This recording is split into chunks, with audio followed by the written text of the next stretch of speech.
Welcome back to That's Life with John Carver. This is episode number 318, and I called this episode Stop Making Pennies.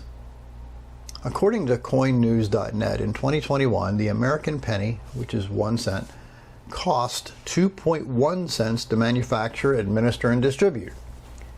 In 2021, 7.6 billion pennies were minted. Obviously, that's a huge loss to the American taxpayer. What's even more frustrating is that most American coins for many years cost more to manufacture and distribute than their face value. This is obviously a negative return on investment. There's a net loss on every American penny that's manufactured, administered, and distributed.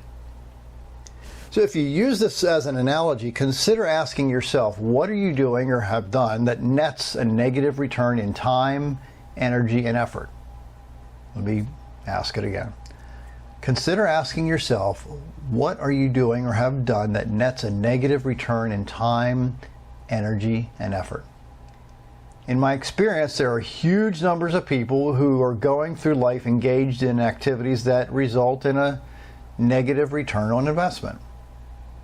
Examples of personal negative returns on investment include watching too much television, or complaining, or spending time with dishonest people, or worrying about what you cannot control, or wasting time regretting all of the mistakes in your past, or believing what cannot be verified, or eating the wrong foods, as well as a boatload of other examples. How can you begin to live your life with a positive return on investment of your time, energy, and effort? Consider sitting down and deciding what you want in your life to look like maybe in the next 5 years. Next, write down why you want your life to look in a certain way in 5 years. Write it down. You got to write it down. And then keep it in front of you at all times. What about your time? How are you spending or investing your time every day? When I was a kid, I would waste hours and hours watching television every day. Billionaire Warren Buffett said that he invests hours per day reading. As an adult, I've read lots of books to help me learn from very smart people, so my return on investment has been huge as I leveraged their wisdom. On the subject of time, in the middle of my career, I found myself for quite a few years chasing big money. I was traveling for work and not seeing my children nearly enough until my wife told me she felt like a single parent. It was a life-changing conversation. Next, begin to establish non-negotiable daily habits or systems that help you take steps toward that 5-year plan.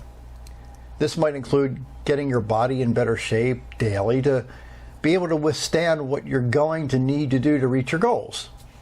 It might also include eliminating or reducing certain foods and introducing healthier foods that'll give you the stamina to push through the years you've wasted, really making pennies, if you will. What about the people in your life? Are you creating a positive return on investment in your life or a negative return investment on your life? You might be surprised by the people in your life influence you so much how to think and what to do in your life. Negative and dishonest people will drain you dry. Positive and honest people will lift you higher. I'm reminded of the words of the late Maya Angelou. She said, quote, "I've learned that people will forget what you said, people will forget what you did, but people will never forget how you made them feel," unquote. How are you impacting the world today? How are you impacting the world every day? Has your life so far been going backwards? When you look back at your life, have you discovered that you haven't really been able to accomplish what you thought you would have accomplished when you were younger? So maybe it's time to stop making pennies and start paying more attention to what produces a productive return on investment in your life. My name is John Carver. Thanks for watching.